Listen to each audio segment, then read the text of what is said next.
खुशामदीद, आदाब, good morning आप सबको हमारी तरफ से। और प्रोग्राम आप देख रहे हैं इस वक्त सलाम जेके। मैं हूं आपका मेज़बान इशफाक और हर दिन सुबह आपके सामने आते हैं तो कोशिश करते हैं कि आपको इस मॉर्निंग शो के ज़रिए से बाखबर करें हर छोटी बड़ी खबर से, उन खबरों से जो पिछले 24 घंटों के दौरान सोशल मीडिया या ज़राए अबलाग पर सबसे ज़्यादा ट्रेंड कर रही हैं, या आज पूरे दिन सियासी महाज, इक़्तिसादी महाज और दीगर मामलों में क्या कुछ हो रहा है उस पर भी हमारी नज़र रहती है और सुबह सुबह आपको अपडेट करते हैं। इस उम्मीद के साथ कि आप ट्रांसमिशन को बराबर 10 बजे तक देखते रहेंगे, लेकिन आप और हम साथ साथ बात करेंगे कहाँ पर, फेसबुक, ट्विटर, इंस्टाग्राम को, और आप हमारी ऑफिशियल वेबसाइट www.gulistannews.in पर भी लॉगिन, शेयर और सब्सक्राइब करेंगे और वहाँ पर आप खबर देख भी सकते हैं और हमारी लाइव ट्रांसमिशन को बराह रास्त वहाँ पर आप देख सकते हैं और खबर पढ़ भी सकते हैं। मुझे उम्मीद है कि आप बराबर हमारा साथ देंगे चूँकि प्रोग्राम का आगाज़ हो गया है और प्रोग्राम के तय फॉर्मेट के हिसाब से सबसे पहले एक नज़र हिस्ट्री ऑफ द डे पर डालते हैं और आपको बताते हैं कि आज तारीख के पन्नों में क्या कुछ रकम हो चुका है। आसिफ रशीद चंद अहम तरीन वाक़ात लेकर आएंगे 12 जून के हवाले से। खुशामदीद, गुड मॉर्निंग, बहुत बहुत शुक्रिया आप सभी का ज्वाइन करने के लिए। पीर का दिन है, शुरुआत एक नए दिन की हो चुकी है, नई सुबह का आगाज़ हो चुका है और प्रोग्राम के एक और नए शुमारे के साथ आपकी खिदमत में हाजिर। तो आगाज़ हिस्ट्री ऑफ द डे के साथ, यानी इतिहास के पन्नों में या तारीख के औराक को जब हमने पलटा तो कौन से अहम वाक़यात थे जो हिंदुस्तान और आलमी तारीख में सर फहरिस्त हैं, वो चंद इंपॉर्टेंट पॉइंट्स आपके सामने रखेंगे। 1889 में आज ही के दिन शुमाली आइलैंड के आर्मर में ट्रेन हादसा हुआ, 88 लोगों ने अपनी जान गंवा दी। आज उस हादसे के सिलसिले में तकरीबात का इनेकाद भी होता है आइलैंड के अंदर और यूरोप के अंदर होने वाले सबसे बड़े हादसात में से एक इसको माना जाता है। 1787 में अमेरिका में आज ही के दिन सेनेटर के लिए कम से कम 30 साल उम्र की हद का कानून मंजूर हुआ। 1926 में आज ही के दिन ब्राजील ने लीग ऑफ नेशन से बाहर होने का फैसला किया। जून की 12 तारीख को अंग्रेजी कैलेंडर के मुताबिक ये फैसला हुआ। 1972 में महात्मा गांधी की स्वामी उम्री की यानी उनकी ऑटोबायोग्राफी के मुसन्निफ डीजी तेंदुलकर का इंतकाल आज के दिन हुआ। तो आज उनकी लिखी गई किताब के साथ साथ दीगर जो उनकी खिदमात हैं, अदब से वाबस्तगी थी उनकी, उस हवाले से आज के दिन बात हो रही है। 1972 में महात्मा गांधी की जो स्वामी उम्री थी वो उन्होंने लिखी थी, लेकिन आज के दिन उनका इंतकाल हुआ था। इसके अलावा आज के दिन के हवाले से जब बात हो रही है तो 1990 में आज ही के दिन जून की 12 तारीख थी जब रूस सोवियत यूनियन से अलहदगी इख्तियार करके रूस नाम रखने पर आमादगी जाहिर कर चुका था और आज ऑफिशियली इसको दुनिया के सामने रखा गया। यानी जिसे यूएसएसआर आप कहते थे, सोवियत यूनियन जिसे कहते थे, रूस लीड करता था। आज के दिन रूस ने अलहदगी इख्तियार करके सिर्फ रूस नाम रखने का फैसला किया। साल 1991 में श्रीलंका ने आज ही के दिन बटिकलवा के अंदर फौजी कार्रवाई में 152 तमिल टाइगर्स को मार दिया।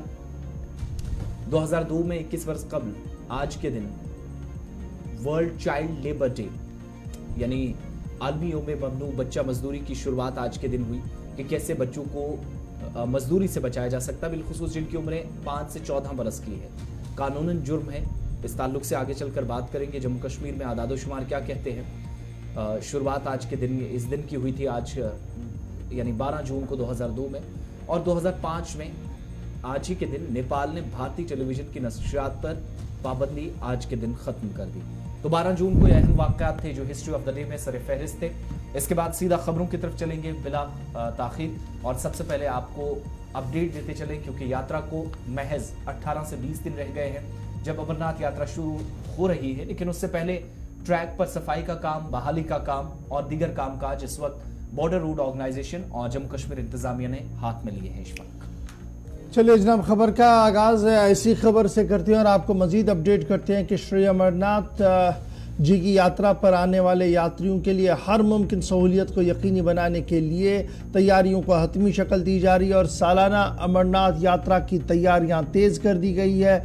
यात्रियों के लिए ट्रैक पर काम को मुकम्मल किया जा रहा है और चंद इलाकों में मरम्मती काम मजीद वुसअत के साथ जारी है और आने वाले चंद दिनों के अंदर अंदर ट्रैक जो है वो मुकम्मल तौर पर हो सकता है आमदरफ्त के लिए बहाल। ताहम मौसम की खराबी की वजह से लगातार इस काम में भी रुकावटें आ रही है। बड़ी खबर यह कि यात्रा ट्रैक चाहे पहलगाम से रास्ते से हो या बालतल के रास्ते से हो, दोनों ट्रैकों पर लगातार काम जारी है और चंद दिनों के अंदर अंदर उम्मीद ये लगाई जा रही है कि यात्रा पर काम का जो है वो मुकम्मल हो जाएगा। तस्वीरें और वीडियो जो है वो आपके सामने है कि बालतल के मकाम पर किस तरीके से बॉर्डर रोड्स ऑर्गेनाइजेशन ने वसी पैमाने पर इस ट्रैक को मुकम्मल करने की कोशिश में अपनी तेजी लाई है। जहां हेवी मशीनरी को लगाया गया है, वहीं पर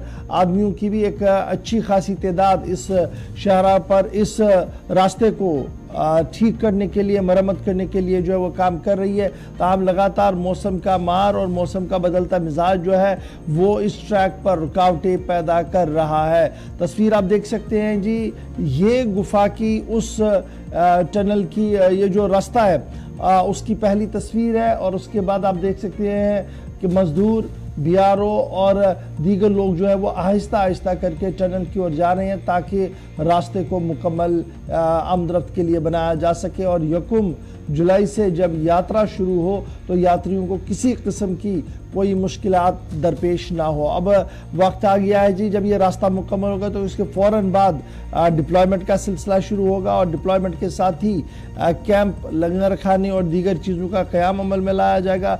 इधर स्टेट एडमिनिस्ट्रेशन की तरफ से आरजी अस्पताल और दीगर अमले के इंतज़ाम के हवाले से भी इक़दाम कर लिए। महकमा सेहत के ज़िम्मेदारों की तरफ से साफ कर दिया गया कि पहलगाम और बालतल पर आरजी अस्पताल का क़याम अमल में लाया जाएगा। ताहम किसी भी संगीन सूरत हाल से निपटने के लिए जो मुतल्लिक़ अस्पताल है, नज़दीकी अस्पताल है, वहाँ पर भी अरेंजमेंट जो है वो करवाए गए हैं। खराब मौसम भी इस वक्त थोड़ी सी परेशानी कर रहा है क्योंकि महकमा मौसमियात की जो पेशन गोई है वो क्या है उस ताल्लुक से भी आगे चलकर आपको डिटेल्स देंगे।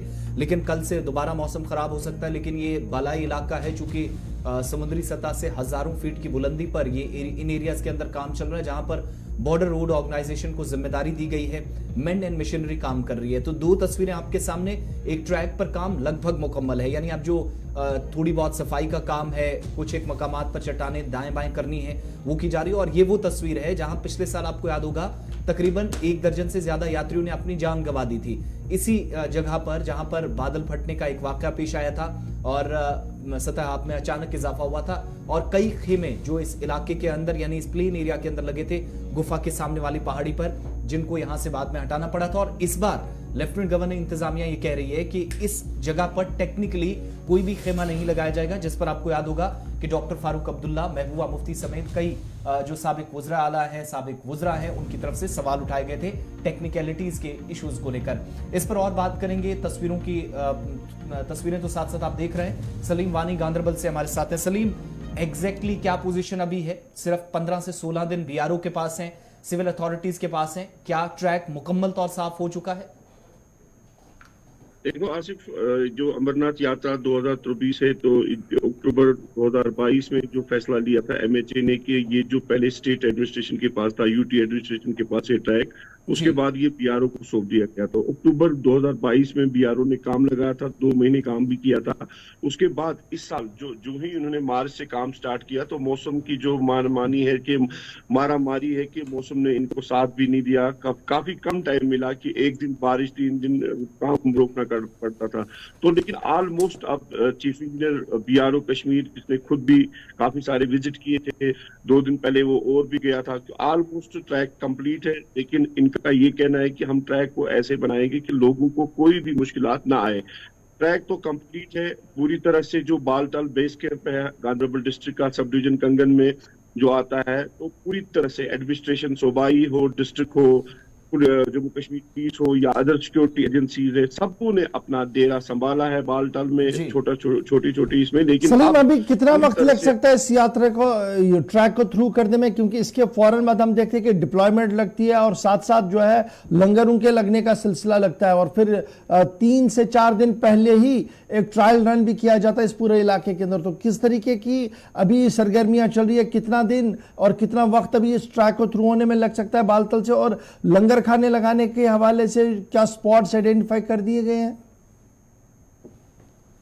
ट्रैक की बात अगर करेंगे तो ट्रैक ऑलमोस्ट तैयार है, लेकिन बीआरओ की जो कोशिश रहती है कि हर बार यही कि ट्रैक को अच्छा बनाएंगे, क्योंकि ट्रैक में जो विड्थ थी पिछले सालों से जो कम थी, लेकिन इस बार ट्रैक को थोड़ा चौड़ा भी बनाया गया, और जो सेफर मुकाम थे जहाँ पे खतरा होता था लास्ट ईयर, जहाँ पे भी लैंडस्लाइड आते थे या पसियां आती थी, उनको सबसे पहले जो वहाँ पे जो जो भी लवाजमात थे जो बनाने थे, उसके वाल्स बनाते थे जो जिनसे सेफर मुकाम है, तो सबको वहां पे बनाएगा। लेकिन ट्रैक तो तैयार है, यही कहना भी है बीआरओ के सीनियर ऑफिशियल्स है, जो 122 आरसीसी जो बीआरओ का एक टीम है पूरी तरह से वहां पे इस बार काफी तादाद में लेबर भी लगे हैं, मशीनरी भी लगी है। ट्रैक ऑलमोस्ट तैयार है, और बालटाल बेस कैंप में जो डिप्लॉयमेंट आपने बात की कि पूरी तरह से जो ट्रैक है उसमें आर्मी की डिप्लॉयमेंट ऑलरेडी जो लग गई है, वहां पे यूनिट्स पहुंचे हैं सिक्योरिटी एजेंसीज के, चाहे सीआरपीओ हो, जम्मू कश्मीर पुलिस हो, गांधरबल पुलिस के अंदर जो डिस्ट्रिक्ट आता है, ये पूरी तरह से गांधरबल पुलिस भी इसमें मॉनिटरिंग चल रही है। स्टाफ मोस्ट ऑफिशियल्स हर दिन या एक दिन के बाद वहां पे विजिट हो रहे हैं, पूरी तरह से जो तैयारियां की, और इस बार ये भी कहा गया कि सैटेलाइट फोन भी यूज किए चलिए, बहुत जाएंगे। शुक्रिया जी हमारे साथ सलीम ज्वाइन करने के लिए जी। चलिए, बहुत शुक्रिया आपका डिटेल्स देने के लिए। यात्रा के ताल्लुक से बात हो रही है तो एक और अपडेट फटाफट से आपको देते चले कि यात्रा जहां पर जो यात्री इस बार जम्मू कश्मीर आएंगे उनको एज ए सयाह भी ट्रीट करने की कोशिश और सयाहत को फरोग देने की भी एक कोशिश है। और यही वजह है कि जम्मू कश्मीर के अंदर जहां पर सिविल अथॉरिटीज इस वक्त यात्रा को कामयाब बनाने में लगी हैं, तो जो टूरिज्म डिपार्टमेंट है उसको भी कुछ जिम्मेदारी दे दी गई है और अगले हफ्ते से हेलीकॉप्टर की बुकिंग शुरू हो रही है। यानी इसी हफ्ते आप देखेंगे काम अब शुरू हो जाएगा। जो पिछले हफ्ते शिकायत आ रही थी और परसों हमने आपको खबर बताई थी कि यात्री कह रहे थे कि ऑनलाइन रजिस्ट्रेशन नहीं हो रही है, बुकिंग में परेशानी हो रही है। लेकिन दूसरी बात ये, लेफ्टिनेंट गवर्नर इंतजामिया की तरफ से एक फैसला लिया गया है कि जो यात्री जम्मू पहुंचेंगे, जब वो कैंप के अंदर ठहरेंगे, ऐसा भी हो सकता है मौसम खराब हो या कई बार नेशनल हाईवे के ऊपर पसियां गिरने की वजह से यात्रा रुक जाती है, तो कैंप के अंदर जो यात्री रहे वो बोर महसूस ना करें, किसी भी तरीके से वो खुद को परेशानी में ना डालें। उन लोगों को अहम मकामात पर घुमाने के लिए भी सैरो तफरी कराने का भी एक प्लान पूरा इंतजामिया की तरफ से तैयार किया गया है। इस सिलसिले में इंतजामिया की तरफ से 15 से ज्यादा मकामात की निशानदेही कर दी गई है। यानी जो यात्री जम्मू आएंगे वो साथ साथ सुबह 6 बजे से रात 10 बजे तक सैरो तफरी भी कर सकेंगे जम्मू, अगर वो रुक कर इन मकामात पर जाएंगे। और कौन कौन से एरियाज के अंदर वो जा सकते हैं? जम्मू के अंदर बाहू फोर्ट, जिसको यात्री बाहू फोर्ट भी कहा जाता है, गंडोला राइड कर सकते हैं, बागे बाहू पार्क वो जा सकेंगे, बावे वाली माता, म्यूजिकल फाउंटेन, बलिदान स्तंभ का वो रुक कर सकेंगे, मुबारक मंडी वो जा सकेंगे, जम्बू जू जिसको कुछ हफ्तों के बाद इंतजामिया की तरफ से खोला जाएगा वहां जा सकते हैं। इसके अलावा महामाया मंदिर जा सकते हैं। और सिटी से बाहर अगर जाना हो इंतजामिया की मदद से वो सुचेतगढ़ जाएंगे, घराना वेटलैंड जाएंगे, जियो पोटा घाट जा सकते हैं, अंबारा जा सकते हैं और मनोस्त्री जा सकते हैं। इसके अलावा जो अहम मकामात है जहां पर इन दिनों भी सयाह बड़ी तादाद में है, सुरेंद्र है, परमंडल है, मानसर है, यहां पर ये जा सकते हैं। और इनके सफर की शुरुआत सुबह 6 बजे से होगी, रात 10 बजे से पहले पहले वापस इनको बेस कैंप पहुंच जाना होगा।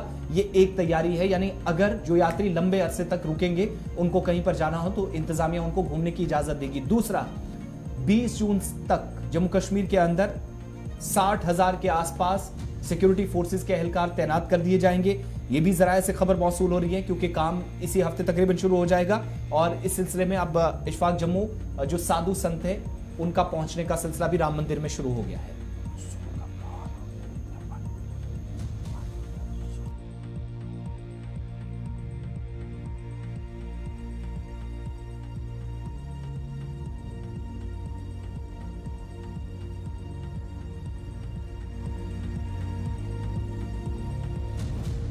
ताल्लुक से बात है और 1000 से 1200 रुपए अगर सुचेतगढ़ जाना चाहेंगे तो 1000 से 1200 रुपए खर्च आएगा। और इस सिलसिले में टूरिज्म डिपार्टमेंट जम्मू के अंदर टूरिज्म डिपार्टमेंट जो है सारे इकदाम करेगा। यानी जो यात्री यात्रा के लिए जाएंगे, जब तक उनकी बारी कश्मीर जाने की आएगी तब तक वो इन सैरो तफरी के जो मकामात हैं यहाँ पर। चलिए जनाब, मजहबी सयाहत को फरोग देने के साथ साथ मकामी सयाह उनको बनाने की कोशिश की जा रही है। फिलहाल बढ़ते हैं जी आगे जरा। इसके बाद एक और अहम बात करते हैं और बात जरा करते हैं राशन के निज़ाम की, अमूरी सारिफीन व अवामी तकसीमकारी महकमे की, क्योंकि अवामी तकसीमकारी महकमा इन दिनों ज़बरदस्त सुर्खियों के अंदर है। जम्मू कश्मीर में राशन में ज़बरदस्त कमी हुई है और 3 बरसों में हुई तकरीबन 50% की कटौती, यानी आहिस्ता आहिस्ता करके 50% कटौती हुई और राशन कोटा में कमी की वजह से लोग जबरदस्त नाराज नालान दिख रहे हैं, शहर के अंदर भी, गांव के अंदर भी, और मुतल्लिका अथॉरिटी के साथ मामला उठाया जाएगा। इस तरीके की यकीन दहानी जो है वो उमूर सार्फिन व अवामी तकसीमकारी की तरफ से की जा रही है। तो बड़ी खबर इस वक्त यही है कि जो हम पिछले कई दिनों से देख रहे थे कि राशन गांठों पर आप जा रहे हैं, राशन स्टेशन पर आप जा रहे हैं, सरकारी गांठों पर आप जा रहे हैं, तो वहां पर आपको बायोमेट्रिक तो करवाया जाता है। बायोमेट्रिक लेने के बावजूद भी पिछले 1.5-2 माह से राशन आवाम को नहीं तकसीम हो रहा था। और लगातार जब इन डेप्थ हमने इसकी तस्दीक करवाई और खबर को खंगालने की कोशिश की तो पता लगा जी हम की जम्मू कश्मीर इंतजामिया इस वक्त क्राइसिस मैनेजमेंट चला रही है, क्राइसिस जैसी सूरत हाल हुई है। और ये मामला तब सामने आया जब लगातार अवाम की तरफ से एहतजाज किया गया कि सरकारी राशन गांठों पर चावल की अदम दस्तयाबी है। और पहले तो अदम दस्तयाबी है और दूसरा ये कि जो मुकर्ररा दिया जा रहा है ना, जितना तय दिया गया है, जिस तरीके से बांटा जा रहा है चावल, वो भी सरीहन जो है वो निज़ाम के खिलाफ है। इस तरीके की बातें जो है वो आ रही है। ताहम अब बड़ी खबर ये कि अवामी consumer affairs and public distribution महकमे को 3 साल के अंदर 50% एलोकेशन में कटौती हुई है। और ये जो कटौती हुई है उसका सीधा असर जो है वो सारिफीन पर पड़ा है। सीधे श्रीनगर चलेंगे, फैसल रियाज हमारे साथ है। फैसल जरा अपडेट करें, ये जो मामला है राशन का, सूबा कश्मीर के अंदर चावल को सबसे ज्यादा पसंद किया जाता है, आटा और दीगर चीजें बहुत कम लेते हैं, जबकि सूबा जम्मू के अंदर आटे की सबसे ज्यादा खपत है और चावल बहुत कम लिया जाता है सरकारी कोटे से और सरकारी राशन डिपो से। लेकिन श्रीनगर की बात करें, सूबा कश्मीर की बात करें, 10 अजला की बात करें तो अवाम नाला है। जीपीआरएस और दीगर सर्विसेज को मुतारफ तो कराया गया, बायोमेट्रिक तो कराई गई, लेकिन चावल कहीं पर भी नहीं है। देखिए, बिल्कुल आपको बता दें कि ये जो क्राइसिस इस वक्त देखी जा रही है पूरे कश्मीर में कि 5-5 किलो जो है एक अफराद को मिलती है, तो ये दरअसल ये नेशनल फूड सिक्योरिटी एक्ट जो 2013 में लाया गया था उसी का जो है ये सारा, जैसे ही 2016 में मुफ्ती मोहम्मद सईद ने इसको लागू किया था यहाँ पे, और फिर उसके साथ साथ नफ्ता के साथ उन्होंने एक एंटाइटलमेंट स्कीम भी लॉन्च की जिसके जरिए 5 किलो तो नेशनल फूड सिक्योरिटी एक्ट के तहत मिलता था और एंटाइटलमेंट स्कीम से 5 किलो मजीद उनको मिलता, जिससे कहीं ना कहीं जो है जो आमदनी थी या जो दरकार राशन होता था उसमें थोड़ी बहुत सेटिस्फेक्शन मिलती थी। लेकिन लास्ट ईयर अक्टूबर में वो स्कीम बंद हुई और उसके बाद जो कोविड के दौरान प्रधानमंत्री की तरफ से फ्री राशन दिया जाता था, लोगों को उतना ज्यादा असर नहीं पड़ता था। लेकिन अब जैसे कोविड का राशन भी खत्म हुआ, फ्री राशन भी खत्म हुआ, अभी देखा जा रहा है कि काफी ज्यादा क्राइसिस आम लोगों में है, क्योंकि आम लोग कहते हैं 5 किलो एक फर्द के लिए सफिशिएंट नहीं है, क्योंकि उनका मानना है कि 2 बार दिन में हमें 2 बार खाना पकाना पड़ता, तो करीबन 2 किलो का खर्चा दिन में ही है।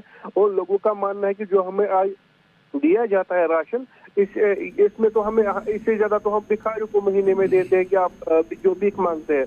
तो क्राइसिस जो है बराबर जारी है। और जो कटौती हुई है बराबर 50%, जिस तरह से आपने कहा कि 50% की जो है कमी हुई है। 2019 की बात करें तो 2019 में जून 2000 इसमें करीबन 4500 क्विंटल जो है यहाँ पे आता था, लेकिन अगर मार्च 2023 की बात करें तो 2496 क्विंटल जो चावल है वो यहाँ पे आया है। जिसके बाद आप देखिए, जहाँ आपने भी कहा कि अंगूठा तो कराया जाता है लेकिन राशन नहीं मिलता है, क्योंकि राशन पहले ही खत्म हुआ होता है और उसके बाद जो है अंगूठा लगाया जाता है। फिर अगले महीने जब वो दूसरी सप्लाई आती है तो फिर उसको एक साथ 2 महीनों का राशन दिया जाता है। तो कहीं ना कहीं जो आम लोग हैं वो काफी ज्यादा परेशान है। अब महकमा उमूर सार्फिन की तरफ से आज एक बार फिर से कहा गया है, हालांकि उन्होंने इससे पहले भी कहा कि हमारे पास जैसी शिकायतें आएंगे हम हायर अप से उठाएंगे और कुछ न कुछ करेंगे, लेकिन आज भी एक बार फिर से वही कहा जा रहा है कि हम हायर अप से उठाएंगे। लेकिन आपको मैं बता दूं कि सरकार के पास अभी कोई ऐसी पॉलिसी नहीं है, कोई स्कीम नहीं है जिससे वो इसका अदारा कर सके। यानी जो राशन इस वक्त लोगों को मिलता है इसी से मिलेगा। जब तक न कहीं नई सरकार यहाँ पे आती है तो उसके बाद थोड़ा बहुत जो है नया कुछ लाया जाएगा, तब ये क्राइसिस खत्म होगी। लेकिन जो पहले इलेक्टेड रिप्रेजेंटेटिव गए थे महकमा उमूर सार्फिन, आम लोगों ने शिकायतें दर्ज की तो और कहा गया था उस टाइम के हम हायर अप से उठाएंगे और उसके बाद कोई ना कोई स्कीम सामने आएगी। लेकिन 1 साल हो गया, अभी तक कोई स्कीम आई है और ना ही सरकार के पास कोई ऐसा मंसूबा है कि हम एक नई स्कीम लाएंगे ताकि लोग जो परेशान है चावल के हवाले से वो काम होगा। आपको मैं बता दूंगा कश्मीर रीजन ऐसा है जहाँ पे चावल की जो मिकदार है वो ज्यादा खर्च होती है, क्योंकि कश्मीरी लोग ज्यादातर प्रेफर करते हैं वो चावल ही खाते, आटा नहीं लेते। और आपको मैं बता दूं 5 किलो इस बार जो है PHH पे मिलता है। और इसके साथ साथ आपको बता दें कि जो नॉन PHH यानी नॉन प्रायोरिटी हाउस होल्ड जो उनको भी वही 5 किलो मिलते हैं और PHH को भी वही 5 किलो मिलता है। जबकि अगर हम पुराने सिस्टम की बात करें तो जो BPL वाले थे या PHH वाले थे उनको 7 किलो मिलते थे।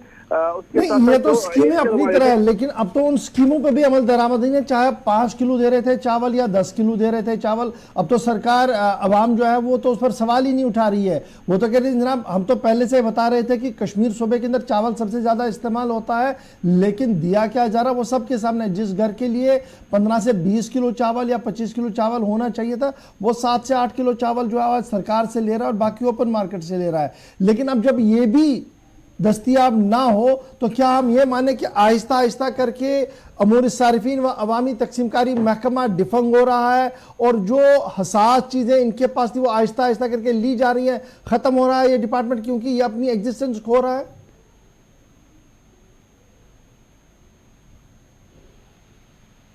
चलिए, लगता है जी राब्ता कट गया। फिलहाल बड़ी बात यह कि शहर श्रीनगर के अंदर गांव देहात के अंदर इस वक्त हाहाकार मचा हुआ है। राशन कार्डों पर चावल नहीं है और बुनियादी वजह यह है कि पिछले 3 साल के दौरान 50% के आसपास कटौती हो गई है चावल के अंदर, जिसकी वजह से बुनियादी सतह पर इन दिनों जो है वो हंगामा राशन घाटों के बाहर देखने को मिल रहा है। छोटा सा ब्रेक होगा जी, यहाँ पर ब्रेक के उस पार आएंगे तो आपको बताएंगे कि शहर के अंदर आज होगा हंगामा और हंगामा करेंगे इलेक्टेड रिप्रेजेंटेटिव्स यानी अवामी नुमाइंदे। ये कौन से अवामी नुमाइंदे हैं जो श्रीनगर के अंदर आज अपना एहतजाज दर्ज करने जा रहे हैं और ये एहतजाज क्यों हो रहा है, इसके पस मंजर में क्या है, पेश नज़र क्या है, इस पर गुफ्तगू करेंगे। लेकिन छोटा सा ब्रेक होगा, ब्रेक के फौरन बाद आएंगे तो इस बड़े एहतजाज से शुरुआत करते हैं।